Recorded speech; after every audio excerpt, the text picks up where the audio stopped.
Welcome back, family. Welcome back to Black House Live's book lecture series. We're still discussing Dr. Amos Wilson's Blueprint for Black Power. In this chapter, chapter 12, The Economic Order and Power, Dr. Wilson introduces the argument of economic segmentation. He argues that the white and black communities coexist as two de facto nations sharing common space. In this chapter, Dr. Wilson furthers this argument by proving that the white-black relationship in America is one of a colony, right? Black folks representing a colonized community, right? And the white American community represents one of a dominant industrial nation. Let's jump right into it. Economic powerlessness means political powerlessness. Dr. Wilson argues that the idea that the African American community can exercise effective power, political or otherwise, without simultaneously exercising economic power is a fantasy. Dr. Wilson argues that the election of blacks to high office, even to the highest office, appointments to various courts, directorates, boards, commissions, etc., will do little to enhance the collective social power of the African American community. We have had enough recent examples, right? We don't even have to go historical, but we have had enough recent examples to show us that what Dr. Wilson is arguing here is in fact true, right?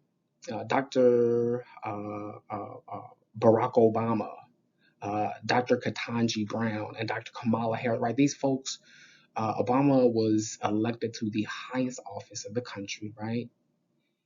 Ketanji Brown was just selected to the highest court in the land, and Kamala Harris occupies the vice presidency, right? She's second in command. And with these positions, very little has changed economically, politically, socially, or culturally for African Americans in this country. So what Dr. Wilson is saying is that if the African American community does not also yield some type of economic influence, these selections and elections of black folks into these positions will have very little impact. Dr. Wilson claims that African American representatives are only as strong as the African American community. Political power without economic power is impossible. We discussed this in the last lecture. Our last lecture was in chapter 8, and we looked at the process that the white corporate elite is able to utilize, right, through lobbying. That they're able to control the governmental decision-making process through the utilization of lobbyists, right? They've hired organizations, right, to go in and represent them, okay? And because the African American community has not developed this type of political strength, right, the election and selection of black folks in these political positions will mean nothing because we don't have the economic leverage, right? We don't have the economic resources to leverage that kind of power. And so in chapters 8 through 11, Dr. Wilson explained in depth the ways in which power is central in its economic organizations, such as banks, utilities, corps, investment firms. These organizations help to decide the economic question of who gets what, right? According to Wilson, an economic system is defined by the institutions and processes by which a society produces and distributes scarce resources, right? All economies, to a certain degree, are going to have resources that are scarce.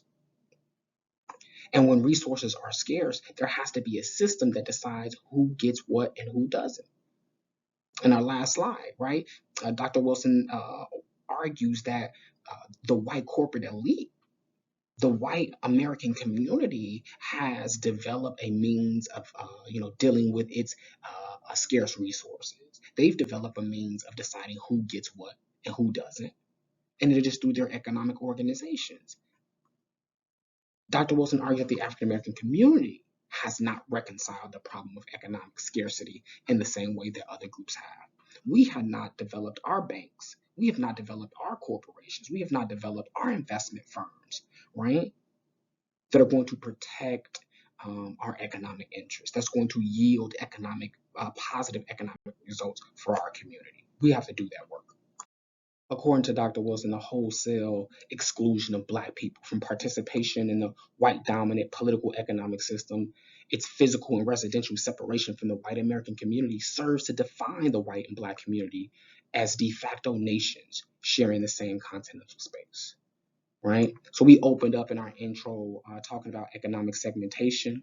Later in this lecture, we will discuss the dual economies that exist in America, right? That explains how the American economic system has been segmented, where there is a market that exists for dominant white America, and then there is a market for everybody else, right?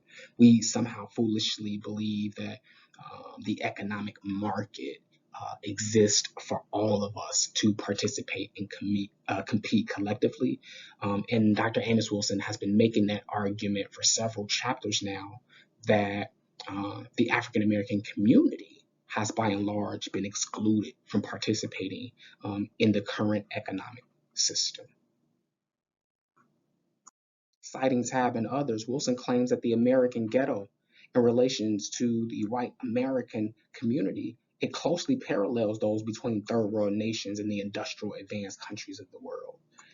Again, taking the Marxian critique to its fullest point, white American capitalism is racist and it exploits Black Americans like industrial nations imperialistically oppress non-industrial nations.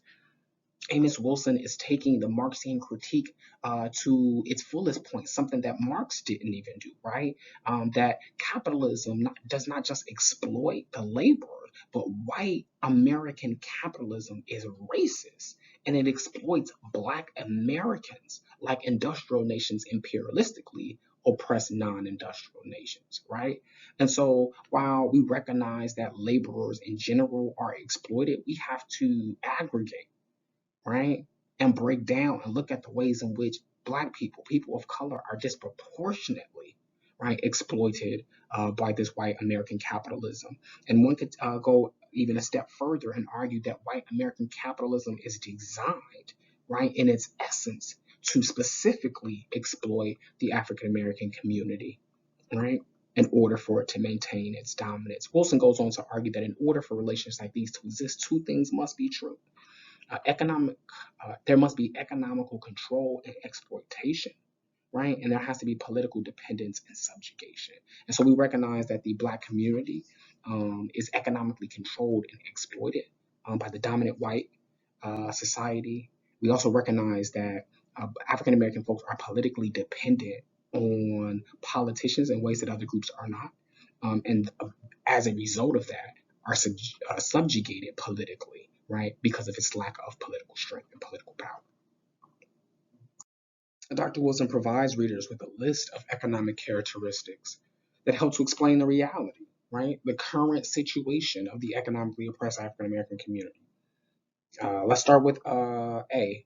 Point A, relatively low per capita income, high birth rates, a small, weak middle class, low rates of increase in labor productivity, capital formation, domestic savings, and small monetized markets.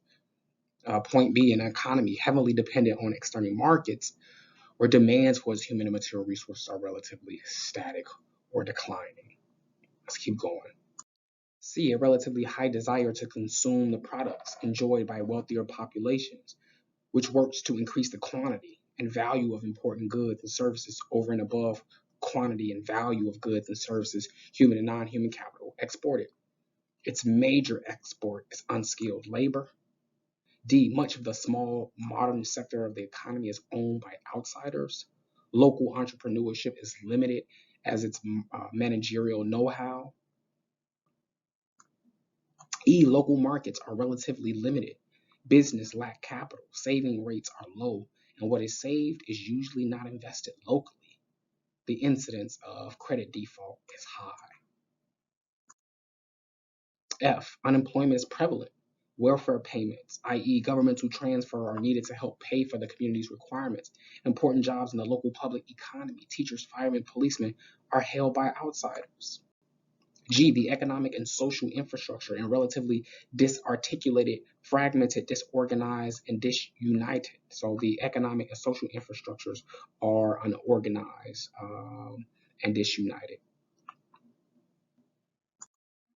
I, an education establishment structured by the political, social, and economic dynamics of the dominant group so as to perpetuate the miseducation, poor or inadequate education and training of the community's populace, thereby perpetuating its underdevelopment, its non-competitiveness, and its dependency. Right? The African American community does not control its own educational establishments. It does not control the curriculum, right, of its own educational establishments. Thus, um, creating a situation for its own miseducation. Race and economics. Dr. Wilson argues that the African American community cannot and should not be analyzed outside of the context of its domination by the larger white society, right? Otherwise, the economic characteristics just described will erroneously be identified as reflections of the inherent characteristics of African Americans themselves. So those characteristics that we just got done listing that describes the current reality that African American folks are facing, right? If those characteristics are analyzed outside of the context of white domination over African people, we would then start to look at those characteristics as inherent behaviors, right? That's just how African American people are. They're just poor. They don't value education. They don't wish to own or control their own destinies, right? If those characteristics are analyzed outside of the context of white domination over African people. Race and economics, much like a colonial economy, Wilson argues that the African American economic community has never operated as an open and free economic market. It has never engaged in unrestrained free trade inside or outside its economic borders, or has been permitted to engage freely or fully in competitive national or international labor, commodity, capital, or financial marketplaces. This idea, this argument that the American economic market is a free and open market, Wilson argues, is a fallacy. It is a lie. And African American people have never been allowed to participate in the economic system as it currently exists. Economic segmentation. According to Dr. Wilson, the current economic and labor economy of the African American community cannot be explained, right, with traditional white labor and economic theories, right? Economics 101 will not explain for young Black economists looking to understand, right, how Black folks got themselves, how Black folks have arrived at the current place that they are, right? Economics 101 is not going to explain that for them, right? Traditional white labor and economic theories that continue to rhapsodize about competitive markets and everyone having the same 24 hours to compete is garbage. However, Wilson claims that the inner city residents do not compete as equals in the existing labor markets. Black men and women are not allowed to join or form unions in the same way that white labor has been allowed to organize. Black American educational barriers, welfare, and social service barriers that perpetuate the isolation of inner city residents from sufficient access to decent jobs. Right? There has been a concerted campaign put into effect to ensure that African Americans are not allowed to participate in the economic markets in the same way as other groups of people. Dual economy, segmented market theory. According to Dr. Wilson, the African American economy can be described as a dual economy because it consists first of a primary market. And in this primary market, it offers relatively high paying, stable employment with good working conditions. There are opportunities for advancement, right? Folks can be promoted. And then there's the secondary market, which the urban poor are confined to. It's less attractive, right, in these respects and in direct competition with welfare and crime. Wilson argues that the segmented labor market creates a pool of marginal and surplus labor, which provides low wage, low cost services to the center of the economy. Wilson argues that this segmented labor and economic market functions to produce a non-competitive Black labor and entrepreneurial community for the economic and political benefit of white labor. Who does it benefit to have a huge pool of unemployed folks right, that cannot compete against and with the larger employed populace of society. It is going to benefit those individuals, right, who are employed, those individuals who are employers, right, those business owners and those corporate elites. It is going to benefit them because there's a whole class, a whole demographic of people, right, who cannot compete against them and are just left to be consumers. If you can't compete, right, then all you're left to be is a consumer. White and African American economies in post industrial America. According to Wilson, this segmented American marketplace preserves a continuous drain of income and resources that keeps the African American community poor and economically and politically weak. Dr. Wilson argues that a significant portion of African American savings go into white owned financial institutions, banks, savings, loan societies, as opposed to putting that money into black banks, into black savings, and borrowing from black loan associations, right? Black folks are forced to have to put our money in white financial institutions, right? Forced to borrow from white lending institutions. And so Wilson goes on to argue that these institutions' investment policies and redlining practices siphon funds out of the black community. These high interest rates, right? And black folks are unable to pay these loans back within a certain amount of time, right? The fines that they're going to be hit with are astronomical. And so the wealth and the finances are extricated, are ripped right from the black community and are deposited into these economic organizations, these white economic organizations.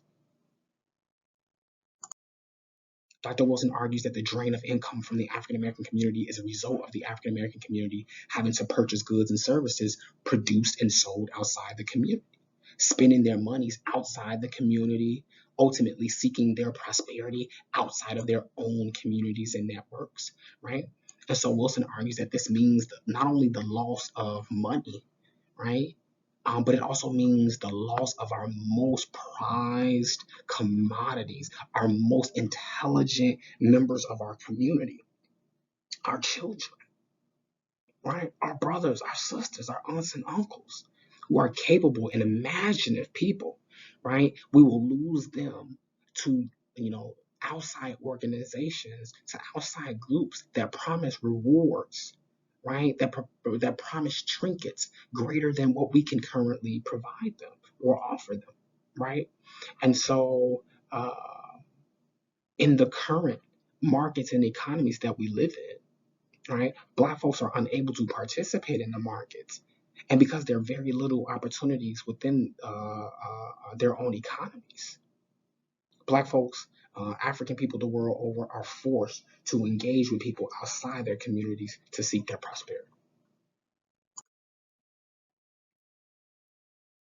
According to Wilson, American deindustrialization, or the loss of manufacturing jobs, has significantly impacted the inner cities, where the local center economy has shifted from an industrial to a post-industrial system of production, right? So where we're no longer, a place of factories, right, producing goods, right? We have now become a system of services, and so now folks are needed in the human, administrative, financial, and information processing, services and sectors of the world, right? Because we're not producing cars, we're not manufacturing textiles and things of that nature. A lot of that stuff is coming from outside countries, right?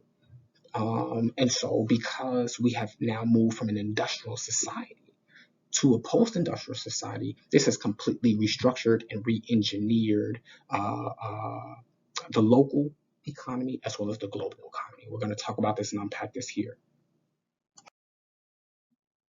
According to Dr. Wilson, manufacturing jobs have left the inner city and relocated to the suburbs. This shift, he argues, was brought about due to changes in technological and economical changes.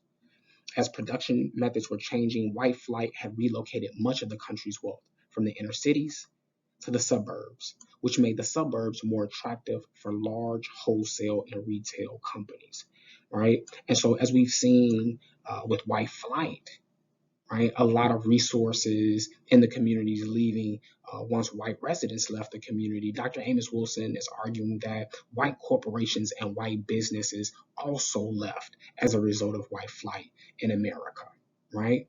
When white folks moved to the suburbs, so did the retail and wholesale businesses. They also relocated to the suburbs, right? Dr. Amos Wilson will discuss the impact of this relocation. Dr. Wilson argues that the African American community is economically depressed. African Americans are excluded from the white American social, economic, political system, prevented from gaining equal employment, equal access to capital resources, equal opportunities to develop their economic resources, equal opportunities to reside and work in areas where economic growth and development is advancing and not declining, right? This explains the economic depression, right? Not some lack of educational values, right? Not because Black folks just don't want to, um, but we have to speak to what has actually happened and what has actually taken place in our communities.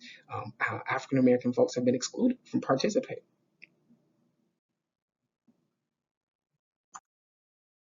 Since World War II, in addition to racism, Uh, Dr. Wilson argues that the economic decline of the United States uh, and the global economy can also help to explain, right, the current reality, the current economic reality in America, right? So, in addition to racism,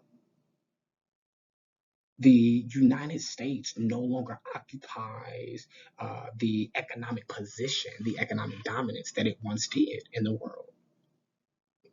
Secondly, there are structural changes that are occurring within the US.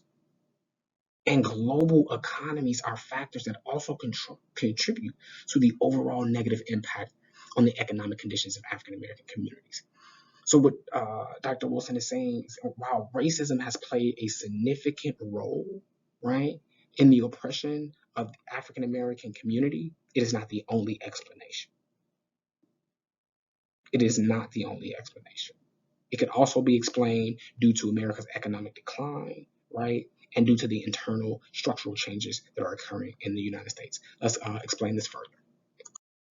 According to Dr. Wilson, the United States no longer enjoys the distinction of being the world's undisputed economic superpower.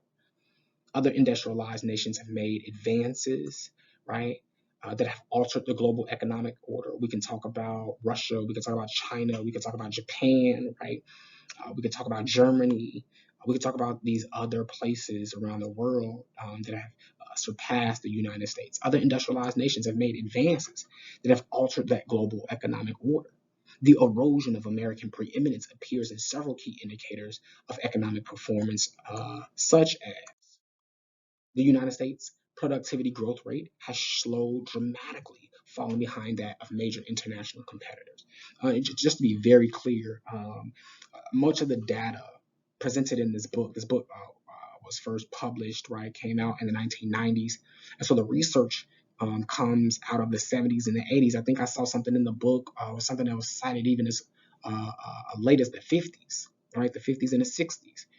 And so, where it made sense, I researched and looked up and updated some of this data, and I'll present some of the 2022 updated information, right? But for the most part, these trends still uh, exist and have stayed the same. And so, the United States productivity growth rate has slowed dramatically. The real gross domestic product, the GDP in the United States, rose just 2.6% per year, right, in the 80s compared to 2.8% in the 70s. In the 80s, the United States was the world's largest creditor nation, and by the 90s, we were the largest debtor nation.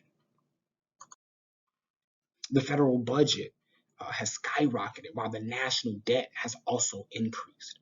And so, folks who are paying attention to the news, it seems like every few months, every other year, the government is threatening to shut down because it cannot pay its own bills, right? It can't handle its budget. It can't.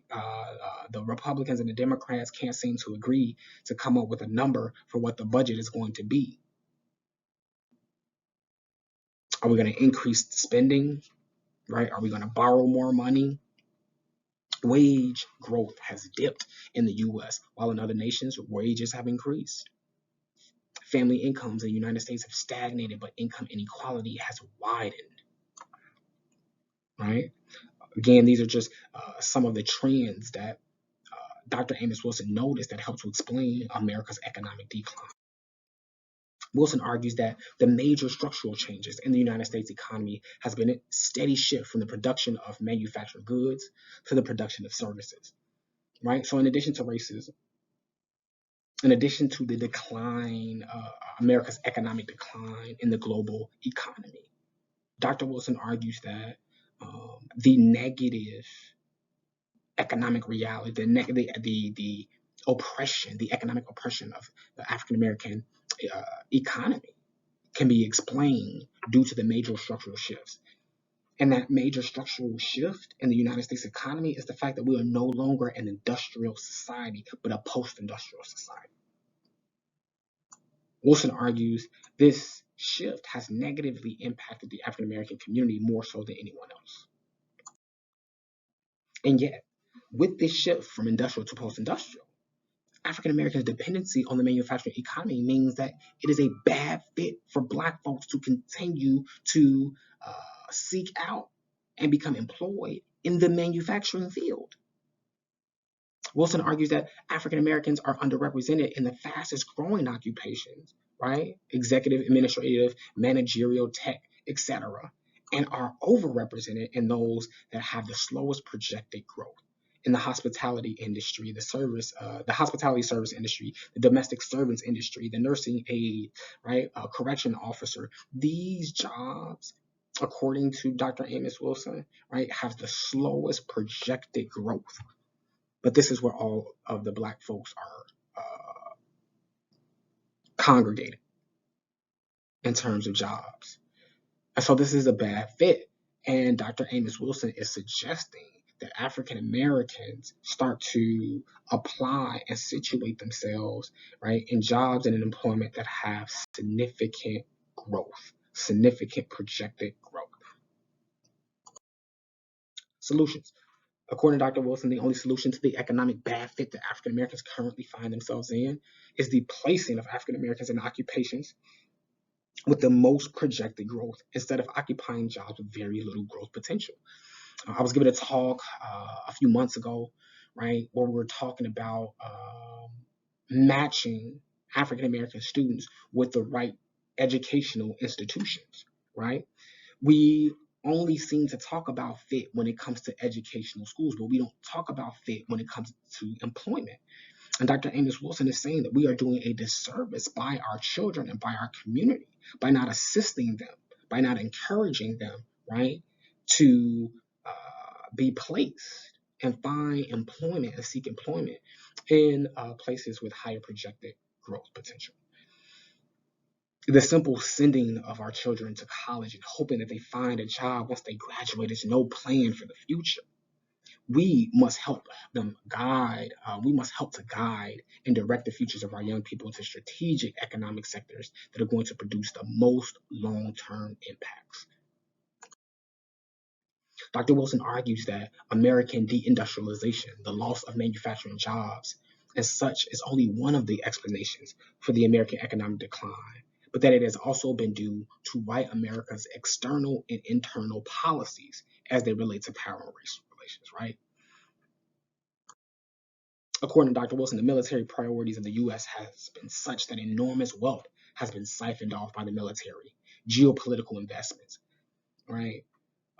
America's military complex, its military overspending helps to also explain the economic depression that exists in the African American community because the American government has been so consumed with investing its wealth, right, in its military and in strengthening its military that it has neglected, right, the African American community, right?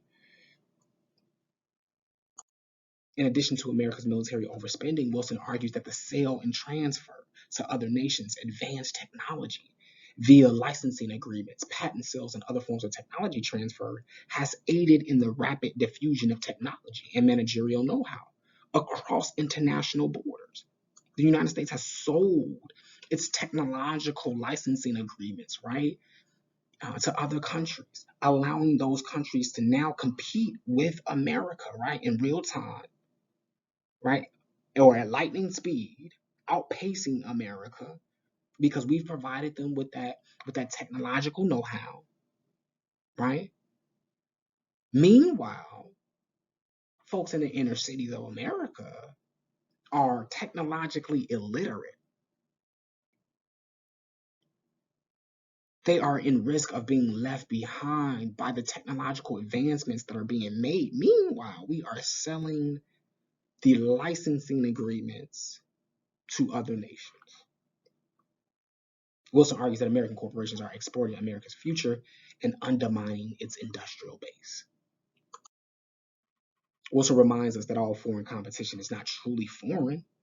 The majority of the foreign direct investment, the FDI, involves investments from American industrial companies and partners to their European and Asian industrial countries, companies, and partners, right? So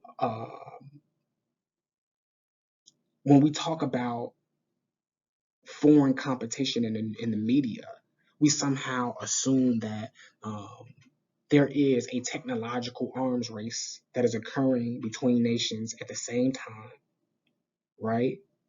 And whoever outpaces the other has an advantage that the other doesn't have.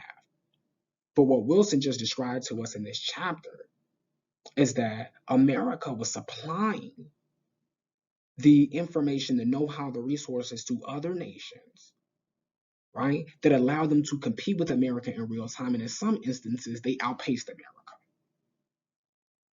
right? That foreign competition is not foreign just because it came from Africa or because it came from Europe, right? We supply them with that information. And so in many regards, these companies are partners. They're in bed with each other. And so the competition is not foreign in the sense that they're competing against American interests. They're foreign only in location, only in geopolitical terms. And in all other facets, they're one and the same companies. So the majority of foreign direct investment, it involves American companies, American industrial companies just investing their money and their resources into those companies, right, abroad and overseas. Jobs move abroad. Dr. Wilson explains that just as industrialization is moving abroad, so are jobs. African American employment is constantly declining, while America is developing jobs in both developing countries and high wage countries in Europe and in Canada, right? So in the same way that companies are moving overseas, the jobs are going overseas as well. Wilson argues that it is erroneous to believe that it is simply low-wage jobs that are being created in other countries, right? He argues that sophisticated work in other parts of the world requires sophisticated workers. He argues that the globalization of the service industry and jobs moving abroad parallels the movement of blue-collar jobs abroad. So in the same way in which factory jobs and blue-collar jobs moved across seas, we're starting to see high-waged and sophisticated level jobs and positions move overseas as well. If America does not possess the means or have the bodies, right, it does not have the capacity to fulfill these jobs, because we have not invested in our American education. We have not invested in our trade programs, our vocational schooling programs. We do not have capable people, capable citizens here in our own country to take advantage of these jobs. So then they are outsourced in other places. Dr. Amos Wilson argues, though, it is not just low-wage jobs, but it is high wage and highly sophisticated jobs that are being developed, right, that are going overseas to other folks as well. Dr. Wilson explains that the global economy that was once shaped by the United States is now being shaped by the global economy, right? And America has less control over it. And it is becoming harder and harder to maintain that number one status. They are now being influenced by the economy that they once helped to create. They're being influenced by rules that at one point in time they were the ones creating the rules. And so Dr. Wilson is saying that this too helps to explain the economic depression, right? The economic reality of the African American community. The powerlessness of government to resolve human problems. We spoke earlier about how America's military spending agenda has forced it to forego most of its social responsibilities. Wilson argues that since the national and economic security are top priorities, regardless of the political leadership at any given time, domestic priorities, which speak to the basic needs of citizens, are reduced in importance, while others are dismissed altogether. While America is occupied with its military agenda, right? It's while America is occupied with maintaining its supremacy and its dominance and its hegemony around the world, it is losing its focus on caring for and providing for the basic needs of its citizens, right? And if we are neglecting the average citizen, then again, we recognize that disproportionately African American people are going to be even more negatively impacted, right, by that negligence. Wilson argues that if the social needs of the people are allowed to be subverted by the interests of the national security and the international economic competition interests, then the African American community will most negatively be impacted. So I just got done discussing the ways in which, right, if America's the basic needs of Americans, right, are placed on the back burner to America's economic interest, then we recognize that African American people are going to be disproportionately impacted by that, right? Wilson goes on to argue that placing manufacturing and other production facilities abroad, it allows the Western capitalists to neutralize or negate American organized labor's power to mobilize, right, and organize themselves. And so Dr. Wilson is highlighting here for us that one of the reasons why the capitalist class were placing business overseas and relocating businesses overseas was as a way to be able to neutralize labor unions' ability to strike.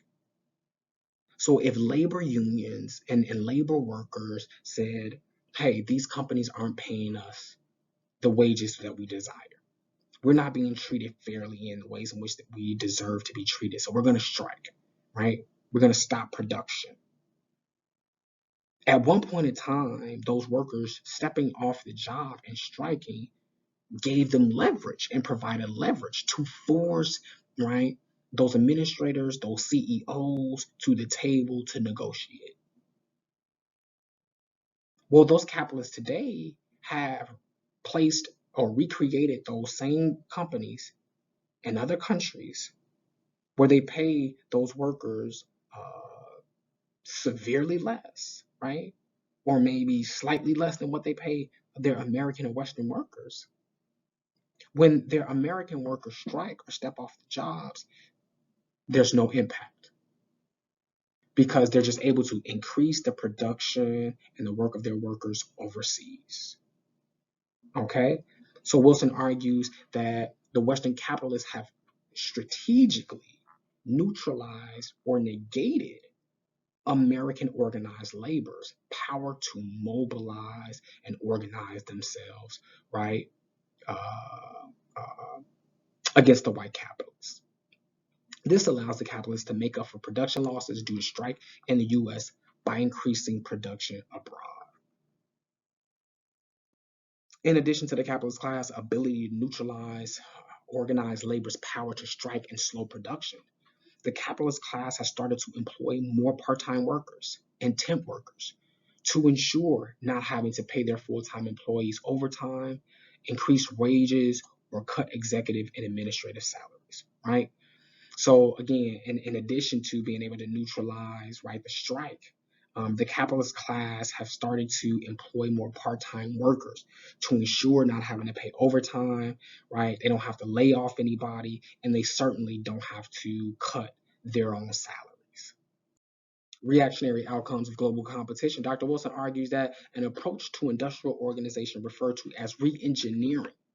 It involves the reconfiguration, the redesign, and the reconstruction of the workplace, the workforce, and its procedural organization in ways meant to maximize its efficiency and productivity while simultaneously reducing the number of its personnel. And so, what Dr. Wilson has been talking about for the last two slides are the ways in which the capitalist class has been able to re-engineer, right, the global workforce, right? They've been able to re-engineer the local workplace to ensure that when their workers or when their laborers step off the jobs, right, they can still compensate for that loss of production.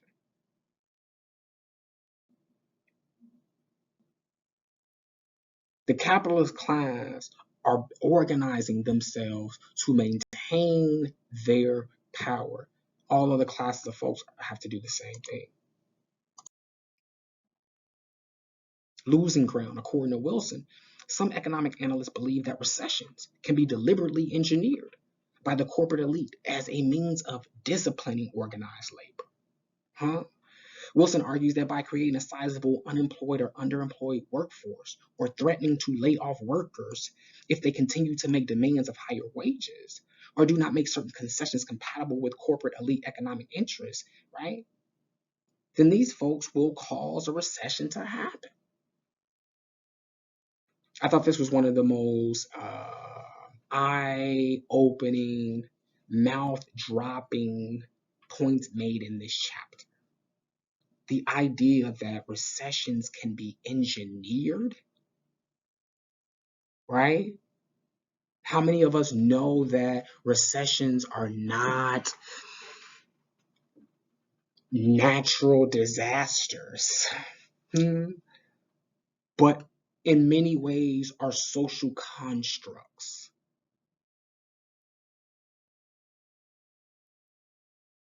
That are created as a way to discipline organized labor.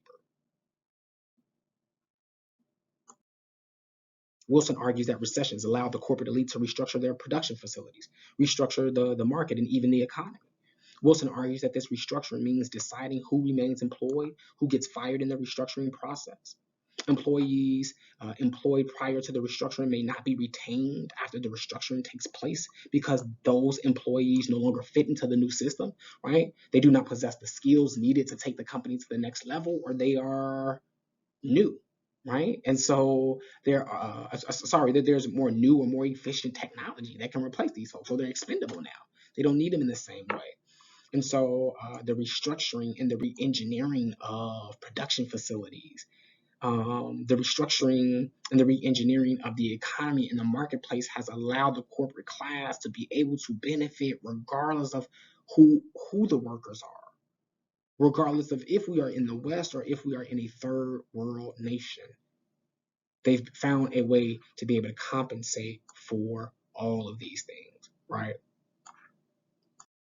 Encouraging us to think of the idea of recessions being engineered and the impact of recessions on the African American community specifically, Wilson argues that the 1990-1991 recessions provided a convenient opportunity for racist white America to strike back at Black American community. Let's explain. Wilson argues that as a result of businesses having to spend and show good faith efforts toward the affirmative action mandates, Wilson argues that those corporate elites not only increased the hiring of Blacks, who for the most part had very valid, right, claims for preferential treatment, for preferential hiring, they would simultaneously increase the hiring of all excluded minority groups and women. Wilson calls this affirmative action with a vengeance and the introduction of diversity in the workplace. So Blacks would now have to share the prize of equal employment opportunity in the affirmative action programs which facilitated. You now have to share this, right, with your other people of color, right, with other oppressed groups of people. And so these benefits, the affirmative action can not be enjoyed solely by the African American community, you're going to have to spread these resources amongst yourself. And so Dr. Wilson makes the argument of affirmative action with a vengeance as a response to the affirmative action mandates that were being placed on businesses. And so the corporate white elite has been, for the last few years, devising ways to counter organized labor, to counter the Black community's response to their dominance. They've had to continue to counter measures to ensure their dominance. And Dr. Amos Wilson has highlighted the ways in which they've effectively been able to do that.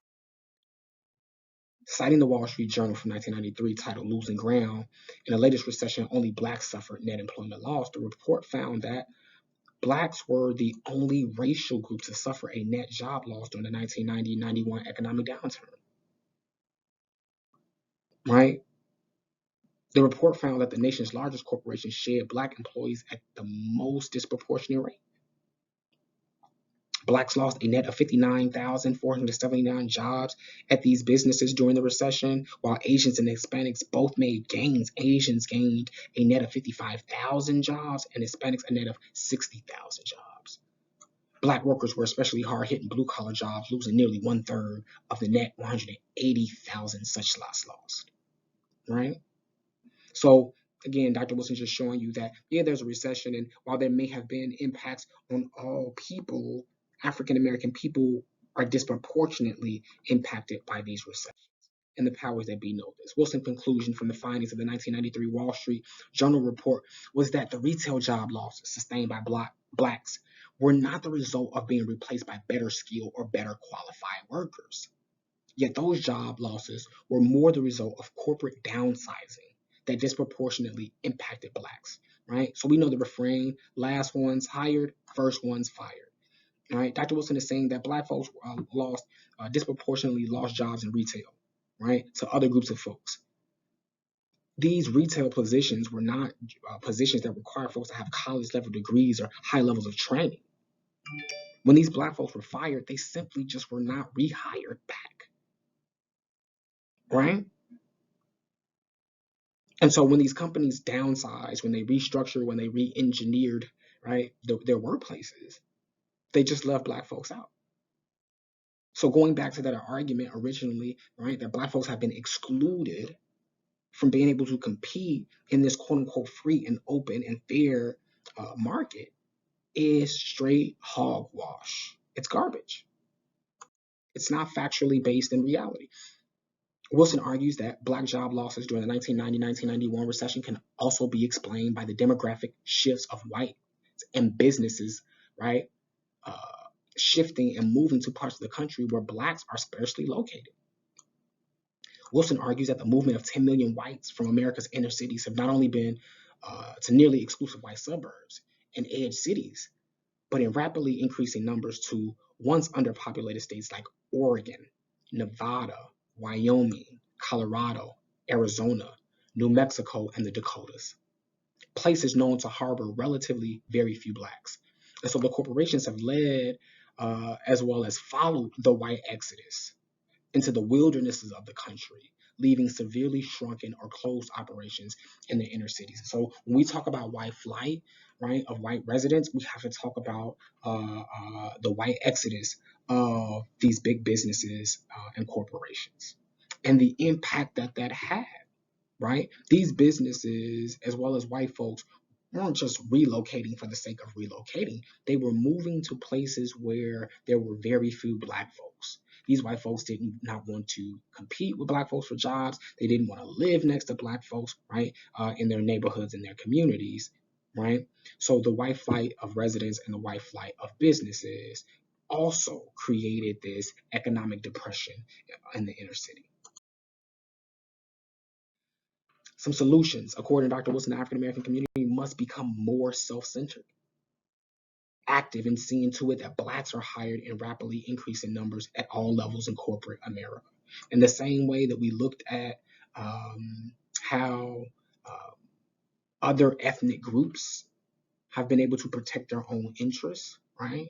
hiring their own folks, and placing demands, right, on politicians to make certain improvements in their community, and they'll turn out to vote for them. Dr. Wilson is saying that we as Black folks are going to have to follow similar orientations. Wilson argues that we should not let cries of reverse racism, right, or our own rhetoric regarding racial equality and our sincere commitment to it prevent us from demanding our rightful and proportionate returns on our heavy investments in this nation. When we as Black folks start to look at self and start to talk about doing for ourselves, right, other folks like to use terminology like reverse racism, as if Black folks are the only group in society who have to be multicultural, who have to have these egalitarian values and dispositions, while all other groups of people can work for themselves, work in their own interests, right, and exclude all other groups of people.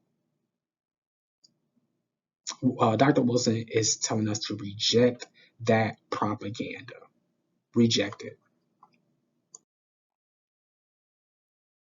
According to Dr. Wilson, the African American community must deal with the fact that its constituents tend to be heavily concentrated in the most expendable jobs.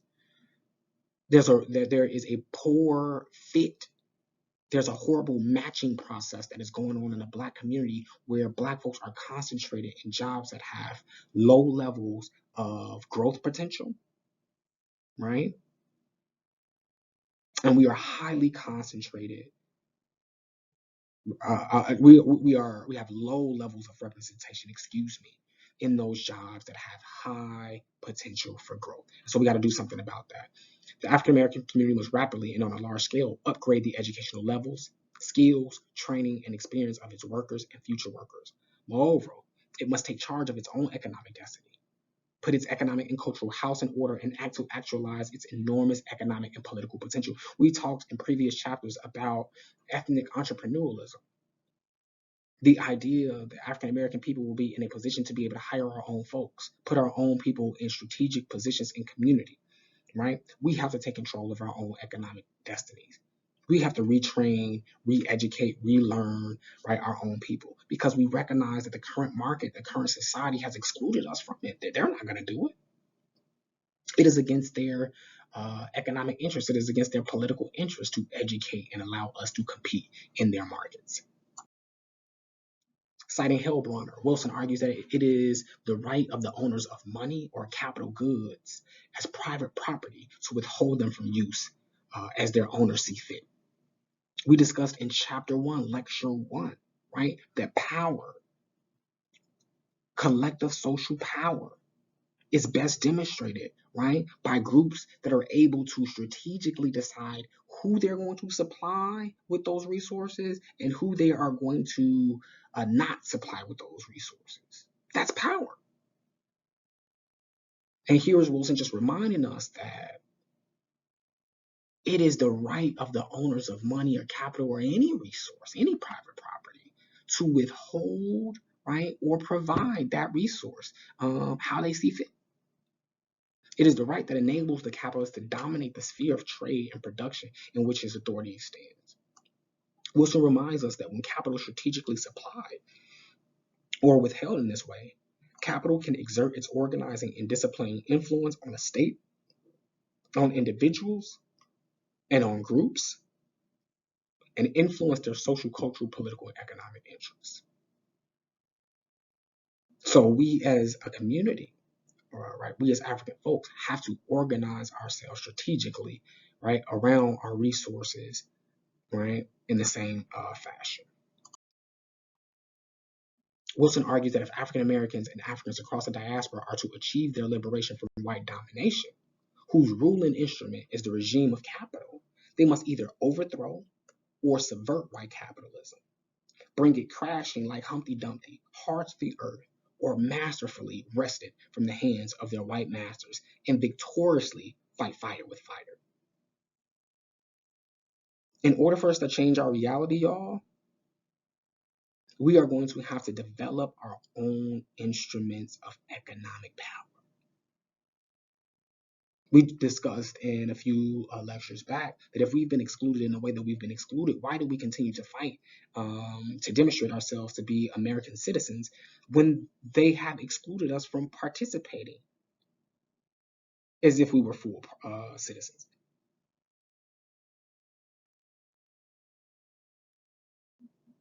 So Wilson is saying that we are either going to have to destroy this current system or take it away from the individuals who currently occupy it and bend it to our own unique interests. But Wilson says that before we can do that, before we can call the the the the the, the dogs out, call for revolution, battle, and send the war cry out, we must honestly assess our current position.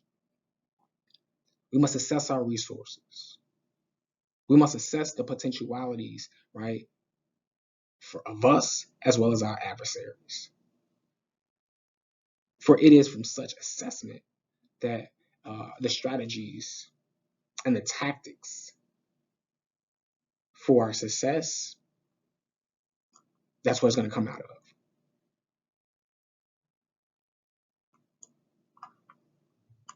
Dr. Wilson argues that the shift toward highly skilled labor suggests that the explanation for growing inequality lies not in international trade, which affects labor demands by changing the mix of industries, but in technological changes that have reduced the demand for the worst paid workers in all industries, right? There has been a technological shift in jobs and in companies now that require folks to come into these jobs with a certain level of skills, with a certain level of knowledge, right? And if folks do not have that kind of technological training and that technological know-how, right, they're just going to be left out. And so Wilson argues that the failure of economic promise can be explained by wages and jobs in the United States. There was a promise that with the expansion of industrialization, right, it was going to bring all of these jobs and things of that nature. But as we're seeing, these companies, we're seeing globalization expand, right? And across all of these countries. But the reality is that it is requiring a certain level of skill and human production in order to maintain these new global facilities, these new global markets, right? And so there is an increased demand on human skill and human talent.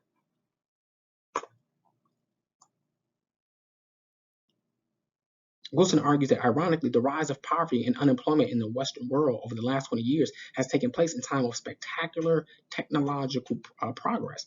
And so, as technology is progressing, we are seeing a huge level of joblessness, the unemployment rate increasing as technology progresses, right? Because if folks are not being educated, right, at the same levels of the advancement of this technology, the idea that folks will be replaced by this technology, right, is a foolish concept and ideology because we recognize we will always need some human, right, to service those machines and take care of those machines. And if we have not done a great enough job at educating and training folks, right, for that kind of maintenance and servicing of the machines, then it's almost about hustling backwards. Just to show how spot on Dr. Wilson was in the 90s, according to a 2016 report from the Pew Research organization, in addition to the level of preparation needed for jobs, the types of skills called for at work are changing. Employment and occupation needing higher levels of social or analytical skills increased significantly from the 1980s to 2015, but the demand for higher levels of physical skills has increased only slightly. All right. So employment and jobs requiring average or above average levels of social skills, such as interpersonal communications or managerial skills, increased 83% from 1980 to 2015.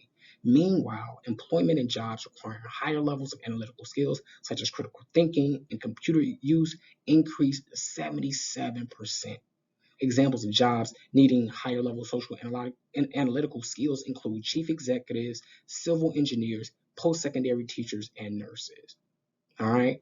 So we're seeing that in this expanded global economy, there is a need for folks with high skills, right, and high knowledge